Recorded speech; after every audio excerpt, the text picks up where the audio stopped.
நீல சாயம் வெளுத்து போச்சு டும் டும் டும் டும். தன்னுடைய நடிப்பு திறனை திரும்பவும் காட்ட ஆரம்பிச்சிட்டாங்க நடிப்பறைக்கு சாண்ட்ரா.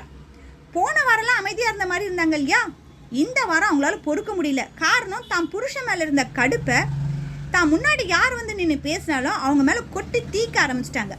அதில் முதல்ல மாட்டினது திவ்யா தான். திவ்யா சாண்ட்ரா கிட்ட ரொம்ப ஃப்ரெண்ட்லியாக பழகிறதுனால அவங்க பேசின விஷயத்த அவங்க பெருசாக எடுத்துக்கல. ஆனால் அந்த இடத்துல வேற யாராவது இருந்தால் கண்டிப்பாக ஒரு பிரச்சனை நடந்திருக்கும்.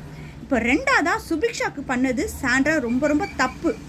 ஏன்னா 1 hour ஷோவில் எப்படி காட்டினாங்க அப்படின்றது பட்ட லைவில் வந்து பார்த்திங்கன்னா சாண்ட்ரா பண்ணுறது தான் ரொம்ப ரொம்ப தப்பு மாதிரியே தெரிஞ்சுது. ஏன்னா ஒரு சேரில் உட்காடுறது ஒன்றும் தப்பு கிடையாது.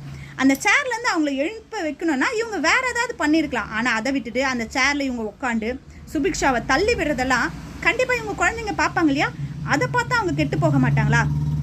எப்போ பார்த்தாலும் வீக்கெண்டில் முகத்தை பாவமாக வச்சுக்கிட்டு இந்த ஷோவையும் குழந்தைங்க பார்ப்பாங்க, குழந்தைங்க பார்த்தா என்ன பண்ணுவாங்க அப்படின்லாம் சொல்கிறாங்களே, இப்போ நீங்கள் பண்ணுற விஷயத்த உங்கள் குழந்தைங்க பார்க்கும்பொழுது இதை கற்றுக்க மாட்டாங்களா? இதை நோட் பண்ணி விஜய் சேதுபதி வீக்கெண்டில் கேட்குறாரா இல்லையா அப்படின்றத பார்க்கலாம்.